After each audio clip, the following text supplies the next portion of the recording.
That is Raul Julia with William Hurt in a scene from Kiss of the Spider Woman. First of all, welcome back to the city of Toronto. I told you we would try to make you as comfortable as you had been at the Magda Studios when you were shooting Overdrawn at the Memory Bank. Wow. After that, congratulations on your work in Kiss of the Spider Woman. It is extraordinary, in an extraordinary film. Thank you. It's a pleasure to be here again. And it's a pleasure to be here in your show, in your territory. And now Thank you. Now I think we're complete. We met in New York City in my territory, and now I meet with you in your territory, and we're now complete. Thank you. On to better and more wonderful things. Greater territories. Better territories. I wanted to point something out, Raul, because there has been so much press already on Kiss of the Spider Woman. And it's been divided into the political, the artistic, the sexual, depending on the source and the reaction. You received your copy of the screenplay first. You were cast before William Hurt had read the script. I wonder, the first time you read the script, what is the correct pronunciation of your director's name? Hector Babenco. Hector Babenco. When Mr. Babenco submitted the script to you to play Valentine, was Burt Lancaster then set to play Molina? Mm-hmm. Now, what happened?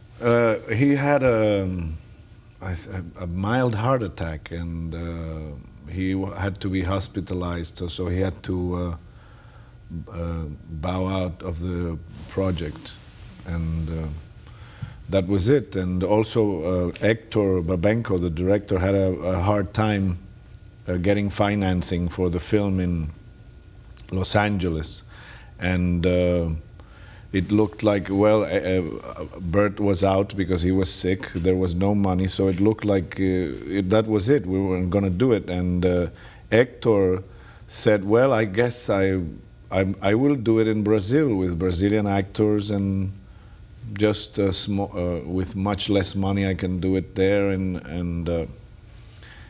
And I said, well, I'll go to Brazil with you, and I'll do it there. I'll learn Portuguese, but I think this is a thing that I would like to really very much be involved with.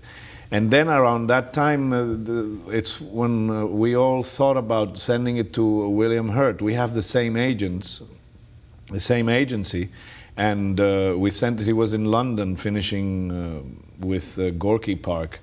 And he read the script, and being the man of good taste that he is, he said, this is fantastic, I would like to do it. So then when he came back to New York, we all met, and we were back rolling again as originally we had wanted it, and how Babenco wanted it, which is what he wanted, an international kind of project in which there were actors from North America, there were actors from South America, most of them Brazilian, and the crew was composed of, the cinematographer is Argentinian, composed of Argentinians and Brazilians, and it just was exactly how he wanted it, and that's how it turned out.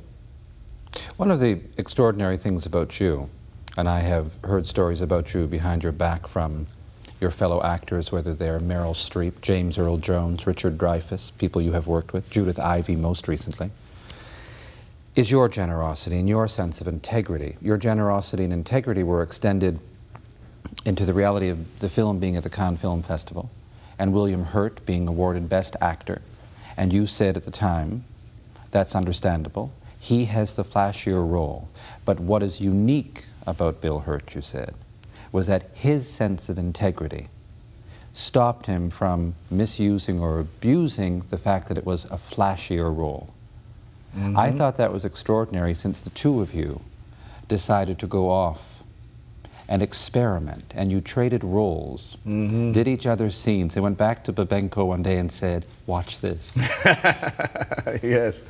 Well, we did that. We had the luxury of rehearsing for 4 weeks for the film, which is just an actor's dream, and doesn't happen very often.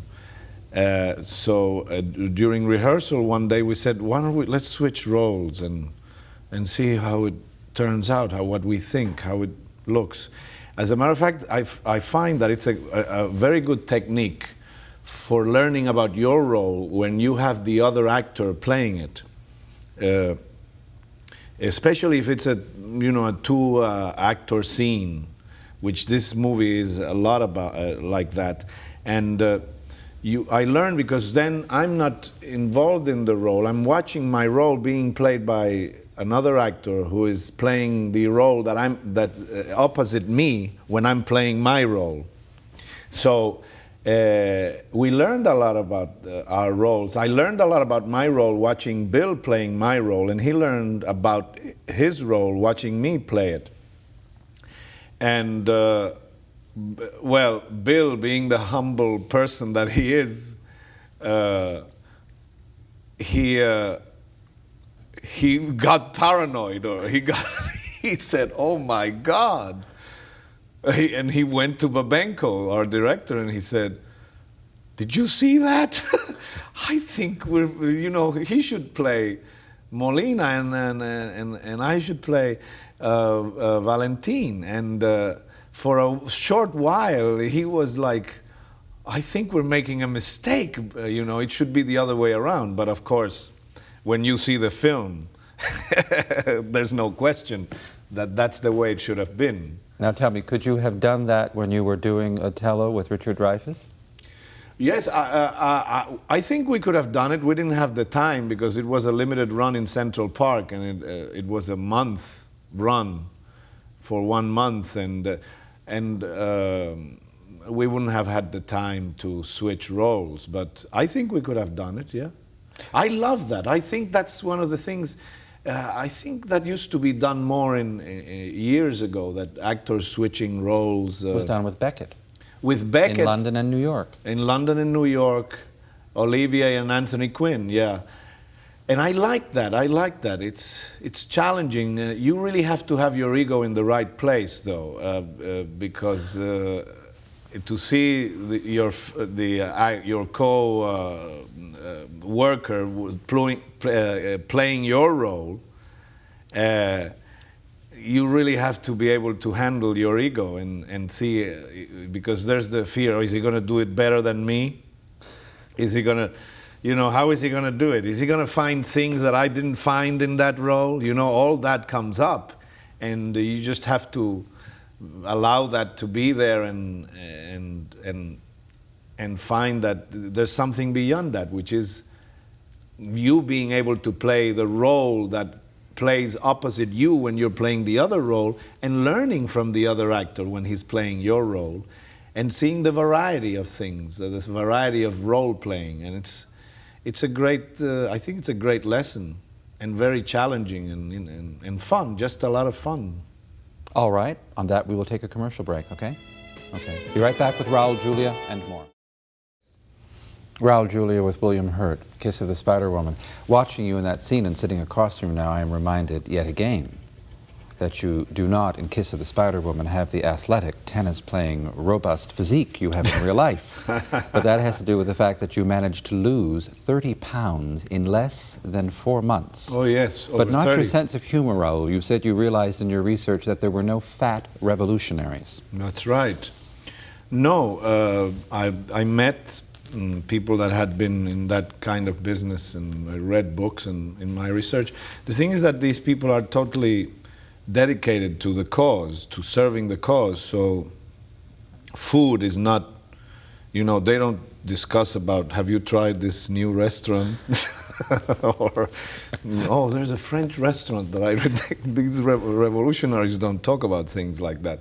They're very much into the cause and very scrupulous, and always self-examining themselves about every moment of their lives, if it's doing something productive, or if every moment is serving the purpose and the cause. So they're not fat. They don't eat very much. Eating is just a thing like fuel to keep going and serving the cause. That's the true revolutionary spirit. So I learned that. So I said, well, I'm going to, and especially my character, which also has been in prison and has been tortured and not fed very well, if any at all. Later in the film, he starts getting some food, but part of the torture is not being fed well or very little. So I had to lose weight to be faithful to what I thought the part would be. And I lost over 30 pounds, about 32, 33 pounds. Did your wife, Meryl, become alarmed? Did she see this happening to you? Well, what happened was I left the city, New York, to go to Brazil without her and my son, who was 3 months old then, and I left, and I was already had lost, I don't know, I would say about 15 pounds. And then when I got to Brazil, I started losing more and more because I kept reducing the amount of food that I would eat. So when about a month later or so, a month and a half that they came to Brazil to join me, they couldn't believe how skinny I was. And she was a little alarmed, but I told her, don't worry, because I know what I'm doing. I feel my body, and also Babenko got concerned too, because after shooting one day, it was like a long drive, about an hour and a half drive, I believe, from the studio to where we were staying. And we had 10-hour days, 12-hour days of shooting in the prison all the time, and I just fell asleep in the car, but the driver thought that I had fainted, because everybody was so concerned that I was so skinny, and they were bringing these sumptuous meals for lunch at the studio, and I wouldn't have anything. I would just have a salad, and they were so concerned, so he thought I had fainted, so he told Babenko, and Babenko said, well, we have to get him to a doctor. I want him, I want to make sure that he's all right. So they took me to a doctor, and the doctor said I was fine, and that he just recommended that I take some protein powder every day with a drink, a special drink, like a beef broth tea or something with an egg in it. And it was fine. It was fine. I felt that I knew what I was doing. Of course, now looking back, I think next time if I had to lose weight like that, I would get a doctor to supervise the reduction of the weight, to supervise the diet. And I think that's the best thing to do, just to have a doctor supervising. It was a little crazy of me to do it on my own. But I was fine, and I gained it very quickly. But while you were losing it, and when it was gone from your body, as a man who has been a political activist all of his adult life, and one of your passions has been the World Hunger Project, when you saw the lavish displays of food coming to the studio while you were voluntarily fasting and starving yourself, where was your heart and mind in the World Hunger Project? Of course, that served very much to get in touch with that aspect of the situation in the world. As a matter of fact, even today, once a month for 24 hours, from sun up till sun up the next day, till the sun comes up the next day, I don't eat anything. I just have liquids. And even that now I'm reducing more and more just to water. I have juice sometimes. And I do it as an expression of my commitment to making the end of starvation a reality by the end of the century. And it's not just an airy-fairy thing, it's not just an impossible dream.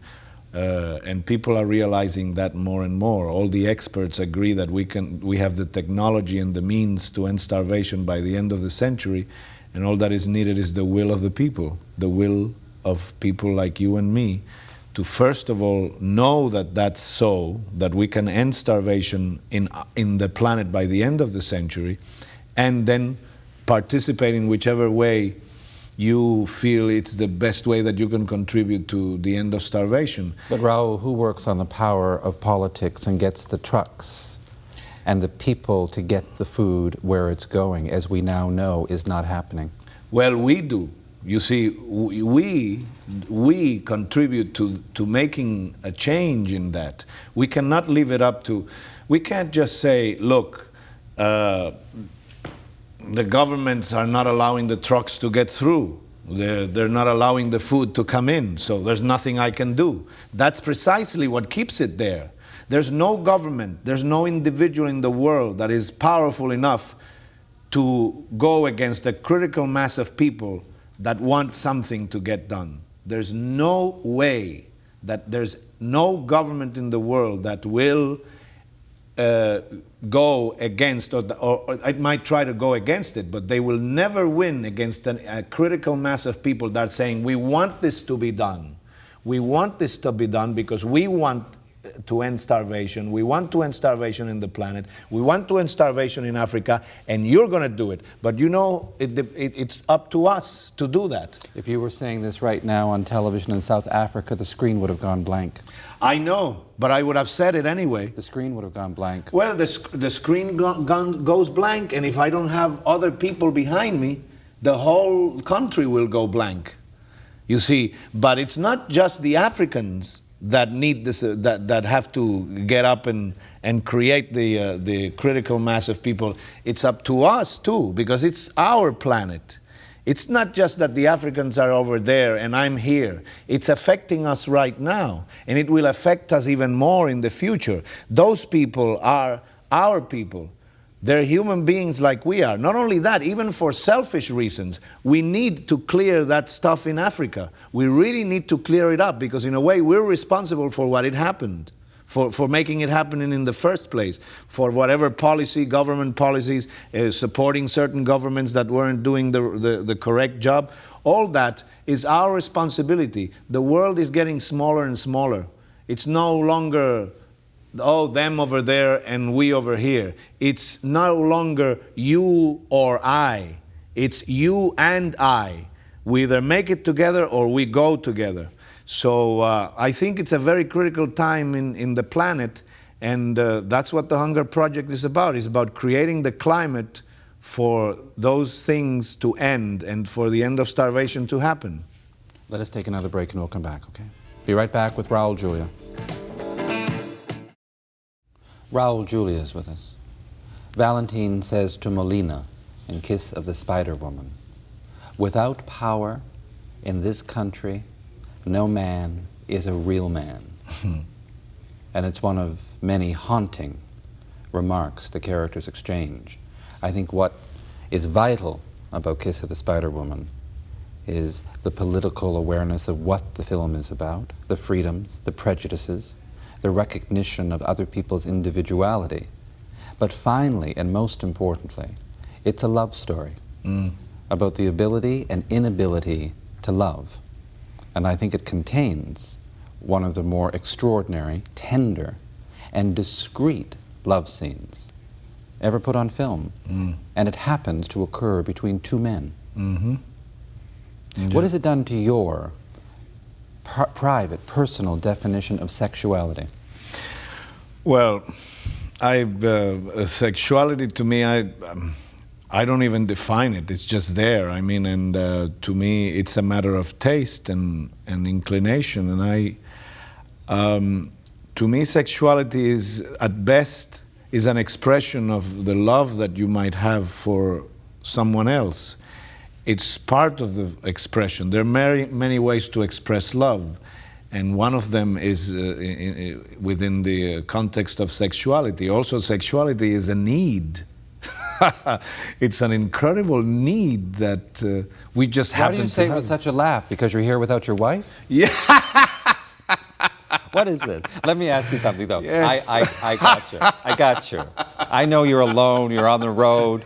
Are you determined to do Kiss of the Spider Woman in New York on stage, playing Molina? Yes, I'm willing to do that. Yeah. As a matter of fact, we've been talking about it. So I would be willing to do that. I think it would be interesting to play that character. It's a fascinating, very theatrical. On the stage, it would be just a lot of fun and great joy to play Molina on the stage. I compliment you again, and I hope that in New York on the stage we meet again and talk about your stage performance as Molina.